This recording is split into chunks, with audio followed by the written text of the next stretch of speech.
అందరికి చాలా లేట్ అయినట్టుంది. సో ఎక్కువ టైం తీసుకోండి నేను. Thank you very much. మా సినిమాలో డైలాగ్ ఉంది, రాజుగారి పెళ్లి 7 తరాలు అటు గుర్తుండిపోద్దని. అలాగే ఈ సంక్రాంతి మా అందరికి 7 తరాలు ఇటు గుర్తుండిపోద్ది. ఎందుకంటే తెలుగు సినిమా హిస్టరీలోనే మేబీ ఇలాంటి సంక్రాంతి వచ్చి ఉండదు. ఇన్ని సినిమాలు, ఇన్ని పెద్ద హీరో సినిమాలు, ఇంత కాంపిటీషన్లో మా సినిమా అనగనగా ఒక రాజు వినపడుతుందా కనపడుతుందా అని చాలా మంది ప్రశ్నలు అడిగారు. నాకు చాలా టెన్షన్గా ఉండింది స్టార్టింగ్లో. సో అలాంటి ఒక కాంపిటీషన్లో వచ్చి కూడా సంక్రాంతి బ్లాక్ బస్టర్గా ఈరోజు మా సినిమా నిల్చుంది అంటే అది కేవలం మన తెలుగు ప్రేక్షకుల మ్యాజిక్. సో నేను ఎన్ని ఈ టూర్లు చేసినా, ఎంత మీకు థ్యాంక్ యూ చెప్పుకున్నా కూడా అది చాలా చాలా తక్కువే. ప్రతి ప్రేక్షకుడికి ఎవరైతే మా సినిమా సితారా ఎంటర్టైన్మెంట్ సినిమా, మా నాగవంశీ గారి సినిమా, నా నవీన్ సినిమా వస్తుందని నమ్మి ఫస్ట్ డే వెళ్ళి టికెట్ కొని మీ కష్టార్జితం మా సినిమా మీద పెట్టినందుకు పేరు పేరున ప్రపంచవ్యాప్తంగా న్యూజెర్సీ కానీ, ఏలూరు కానీ, నెల్లూరు కానీ, అటు యూకే కానీ, ఆస్ట్రేలియా కానీ, న్యూజిలాండ్ కానీ, ఈ ప్రతి ఒక్కరు తెలుగు ప్రేక్షకులు ఎక్కడున్నా కూడా మీ అందరికీ నేను శిరస్సు వచ్చి నేను పాదాభివందనాలు చేసుకుంటున్నాను. మీరు లేకపోతే అసలు నవీన్ పోలిశెట్టి అనే వ్యక్తే ఉండడు. So thank you so much. ఒక 2-3 పేర్లు రాసుకొని వచ్చాను నేను, వాళ్ళ గురించి నేను ఖచ్చితంగా మాట్లాడాలి. ఈరోజు నాకు అన్నిటికన్నా సంతోషంగా ఏముందంటే ఇక్కడ మా డిస్ట్రిబ్యూటర్స్, ఎగ్జిబిటర్స్ అందరూ వచ్చి స్టేజ్ మీద వాళ్ళ ఫేస్ మీద ఒక చిరునవ్వు, వాళ్ళ ఫ్యామిలీస్ గురించి చెప్పడం, మా సినిమా రన్ గురించి చెప్పడం నేను మొదటిసారి చూడటం. అండ్ చాలామంది వాళ్ళలో నా 4 సినిమాలు డిస్ట్రిబ్యూట్ చేశారంట. సో ఫస్ట్ థింగ్, నేను ఒక కథ విన్నప్పుడు నేను 3 గురించి ఖచ్చితంగా ఆలోచిస్తాను. కథ విన్నప్పుడు ఫస్ట్ మా ప్రొడ్యూసర్కి డబ్బులు లాస్ అవ్వకూడదు. 2 మా డిస్ట్రిబ్యూటర్స్ అండ్ ఎగ్జిబిటర్స్, వాళ్ళు ఖచ్చితంగా ఈ సినిమాకి మనం పెడుతున్న బడ్జెట్కి ఖచ్చితంగా వాళ్ళు బ్రేక్ ఈవెన్ అవ్వాలి. అది అవ్వాలి. వాళ్ళ సొంత కష్టార్జితం పెడుతున్నారు, వాళ్ళు లాసెస్లోకి వెళ్ళకూడదు అనేది ఒక నా మైండ్లో తిరుగుతూ ఉంటుంది. అండ్ 3వది, చాలామంది శాలరీడ్ ఎంప్లాయీస్, చాలామంది కష్టపడి వాళ్ళ కష్టార్జితం, ఫ్యామిలీస్ కానీ, స్టూడెంట్స్ కానీ, మీ కష్టార్జితం పెట్టే ఆడియన్స్, ఈ 3కి వాళ్ళు పెట్టే డబ్బుకి వాల్యూ ఇవ్వాలని నేను ప్రతి సినిమా కథకు ఆలోచిస్తాను. సంవత్సరానికి ఒక 2-3 కథలు చేయడం పెద్ద విషయం కాదు, చేసేయచ్చు. బట్ ఆ 2-3 కథలు వీళ్ళు 3కి వర్కౌట్ అవ్వాలనేది నా మెయిన్ రెస్పాన్సిబిలిటీ. సో ఇందాక మా డిస్ట్రిబ్యూటర్ అంటున్నారు 4వ సినిమా డిస్ట్రిబ్యూట్ చేస్తున్నారంట. సో వరుసగా మీ అందరూ తెలుగు ప్రేక్షకులు ఇచ్చిన సపోర్ట్కి వీళ్ళందరూ ఇప్పుడు దాకా ఎప్పుడు నా సినిమాకి లాస్ చూడలేదని చెప్పడం నాకు చాలా చాలా చాలా చాలా సంతోషంగా ఉంది. Agent Sai Srinivas Athreya, Jathiratnalu miss Shetty, mister Polishetty, and ఇప్పుడు అనగనగా ఒక రాజు. ఒకప్పుడు ముంబైలో ఆడిషన్స్ చేస్తూ తిరుగుతున్న టైంలో ఎన్నోసార్లు నేను గివప్ చేసేయాలనుకున్నాను. ఎందుకంటే మీ అందరికీ తెలుసు ఈ జర్నీ అనేది చాలా చాలా కష్టం. ఫిల్మ్ ఇండస్ట్రీలో హీరో అవడం అనే జర్నీ, అది ఎవరన్నా ఆ జర్నీ చేస్తే కానీ అది దానిలో ఉన్న డిఫికల్టీస్ ఏంటో ఎవరికి అర్థం కావు.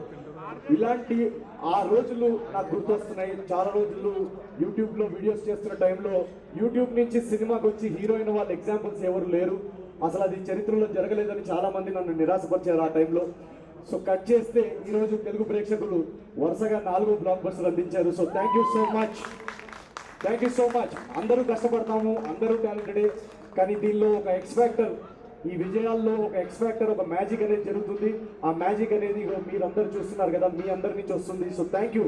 మమ్మల్ని నమ్మి, నా సినిమాల్ని నమ్మి ప్రతిసారి ఎంత కాంపిటీషన్లో వచ్చినా, ఏ టైంలో వచ్చినా నా సినిమాల్ని మోస్తున్న మీ తెలుగు ప్రేక్షకులందరికీ పేరు పేరున నేను ఎన్నిసార్లు థ్యాంక్ యూ చెప్తున్నా కూడా అది సరిపోదు. Thank you so much. And ఈ సినిమాలో ఒక చిన్న మెసేజ్ మేము చెప్పాలనుకున్నాం, అది ఎవరికైనా అందిందో లేదో కూడా నాకు తెలియదు. ఈ సినిమా ఇందాక బాబీ గారు చెప్తున్నట్టు, బాబీ గారు ఉన్నారా ఇక్కడ, వెళ్ళిపోయారు.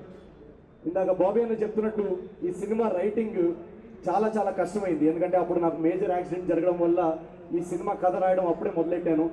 అండ్ ఆ టైంలో నాకు ఎన్నోసార్లు ఒక ల్యాప్టాప్లో అలా ఓపెన్గా పేజ్ పెట్టుకొని ఇది ముందుకెళ్ళట్లేదు, ఎన్నోసార్లు గివప్ చేసేయాలనిపించింది, ఎన్నోసార్లు ఇది వర్కౌట్ అవ్వట్లేదు, సీన్స్ బాగా రావట్లేవు అని అనిపించింది.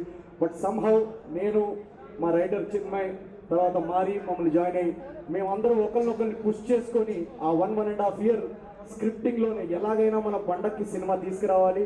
ప్రేక్షకులు ఆల్రెడీ 3 హిట్లు ఇచ్చారు, వాళ్ళకి ఇంకా ఎక్స్పెక్టేషన్ ఉంటుంది, వాళ్ళ ఎక్స్పెక్టేషన్ ఎక్కడా తగ్గకుండా మన రైటింగ్ ఉండాలి అని ఒకరినొకరు పుష్ చేస్తూ ఆ డార్క్ ఫేజ్లో, ఆ టఫ్ ఫేజ్లో మేము somehow we kept going through that phase.